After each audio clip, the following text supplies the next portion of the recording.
الشیخ السید اللطیف الحسنی القادری دامت برکاتہ العالیہ تشریف لے آئے ہیں. آپ زیارت بھی کریں اور ان کے ملفوظات عالیہ بھی سنیں.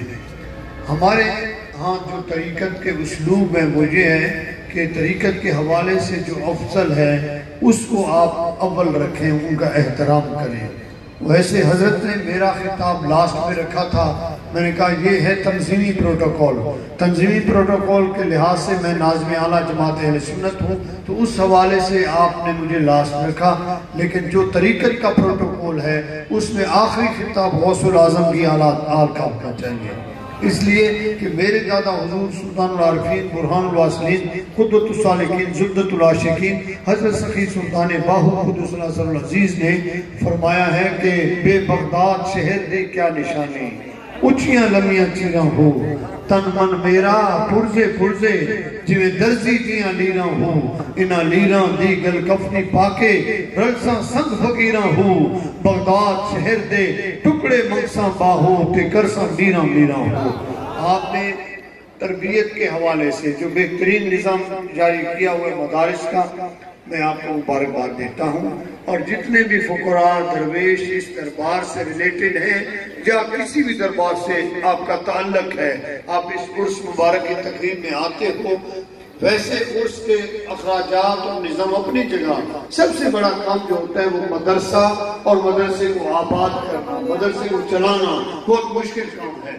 اس حوالے سے جتنا بھی ہو سکے اس مدرسے کی آپ خدمت کریں، کیونکہ اللہ تعالیٰ اس خاندان کو سدا شاد و آباد رکھے. مجھے فخر ہے ان پر کہ اس پورے بیلٹ میں انہوں نے سنیت کو زندہ کیا ہوا ہے. اس پورے ایریا میں اس خاندان نے سنیت کو بہت بڑا احساس کیا ہوا ہے.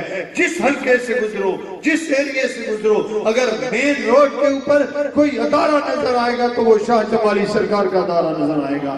یہ ان کی خدمات ہیں جو کہ روز قیامت تک قائم رہے گی، اور ان کا جو ثواب اور اجر ہے ان لوگوں کو ملتا رہے گا جنہوں نے اس ادارے کے ساتھ اور ان حضرات کے ساتھ تعاون کیا ہے. آپ سے گزارش ہے کہ جہاں بھی بستے ہو، جہاں بھی رہتے ہو، یہ ضرور کوشش کیا کرو کہ جہاں دین کا کام ہو رہا ہے وہاں آپ نے خدمت کرنی ہے. میں بس ایک آخری بات عرض کرنا چاہتا ہوں. دیکھیے کہ دین اور دنیا، ان دو چیزوں کو مولا کائنات حضرت علی المرتضیٰ شیر خدا مولا علی مشکل کشا فرماتے ہیں کہ یہ دو چیزیں ہیں. دین جو ہے سورج کی مانند ہے اور دنیا سائے کی مانند ہے. اگر آپ سورج کی طرف رخ کرو گے تو سایہ آپ کے پیچھے بھاگے گا.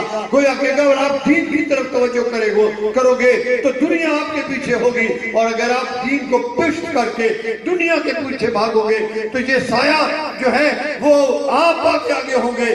سایہ جو ہے وہ آپ کے آگے ہوگا اور آپ اس کے پیچھے ہوں گے. یعنی دنیا آپ کے ہاتھ نہیں آئے گی.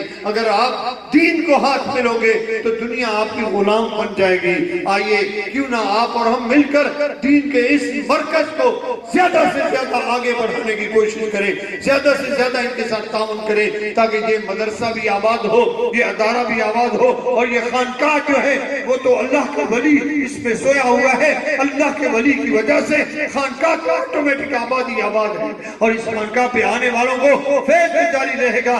لیکن علم کے چشمے تب جاری ہوں گے جب یہ مدرسے آباد و شاد رہیں گے. وآخر دعوانا ان الحمدللہ رب العالمین.